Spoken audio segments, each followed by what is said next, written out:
All right, so I have a collection of about 200 to 300 fragrances. And with that come fragrances that honestly, I wish I didn't own. Yes, you shouldn't blind buy fragrances. You should probably sample them first and make sure it's something that you like.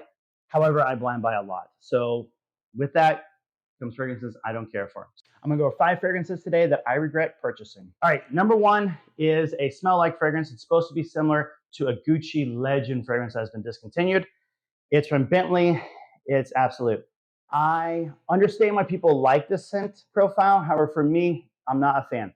I will say it has grown on me a little bit, but it's still nothing that I reach for. One, I don't find the performance as the best on my skin, at least. I get about 2 to 3 hours and then I kind of don't smell anymore. But those 2 to 3 hours, I hate. So this is one of those fragrances I keep applying at night after work when I want to just see if maybe my nose has changed. But so far, every time I spray it on, I'm not a fan of it. So I wish I didn't have this one. The next fragrance that I absolutely hate is Encre Noir. Again, I get the market for it. I understand why people like it. First of all, I'm not a big vetiver fan. And because I'm not a huge vetiver fan, this is not my type of fragrance. Second of all, this is very dark and smoky fragrance. Yes, everyone that tells you to get this says this is a cheap niche-like fragrance, and this very much is that. It smells luxurious. It smells high-end. However, the smell, the scent, I don't like at all.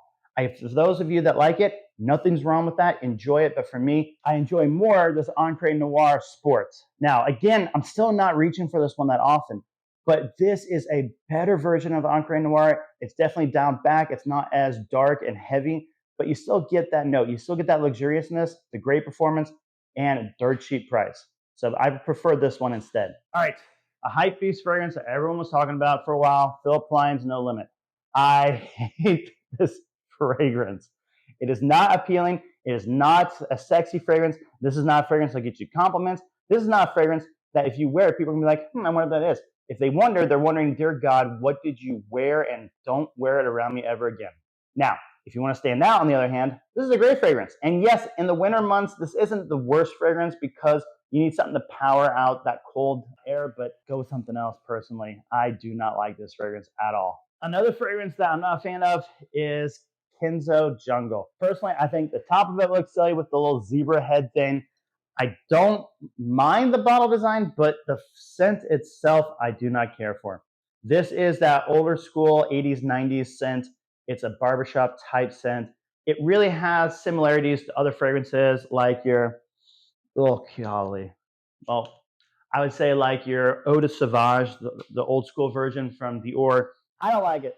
I don't care for it. I don't wear it. Personally, I put it on a shelf and I forget I even have it. And then months later, I see it and go, oh yeah, don't care. Now, a fragrance that I regret buying isn't a bad smelling fragrance. However, it's Tom Ford's Neroli Portofino Aqua. Now, this was a fragrance that was released in a collection through Ulta. You can't buy it anymore at Ulta. It doesn't exist. It was a short-lived, limited run. I wanted a Tom Ford. I sent my sister to get one. She got this. She said she liked it the best. I was like, cool. The thing about that I don't like, it smells just like suntan lotion. Like it doesn't have a unique scent at all. So if you're going to the beach though, you spray it. People are gonna think that you overdid it with the lotion. And I have worn this on vacations like that. But personally, I don't reach for this unless I'm at the ocean. That is the only time. A pool, ocean visit.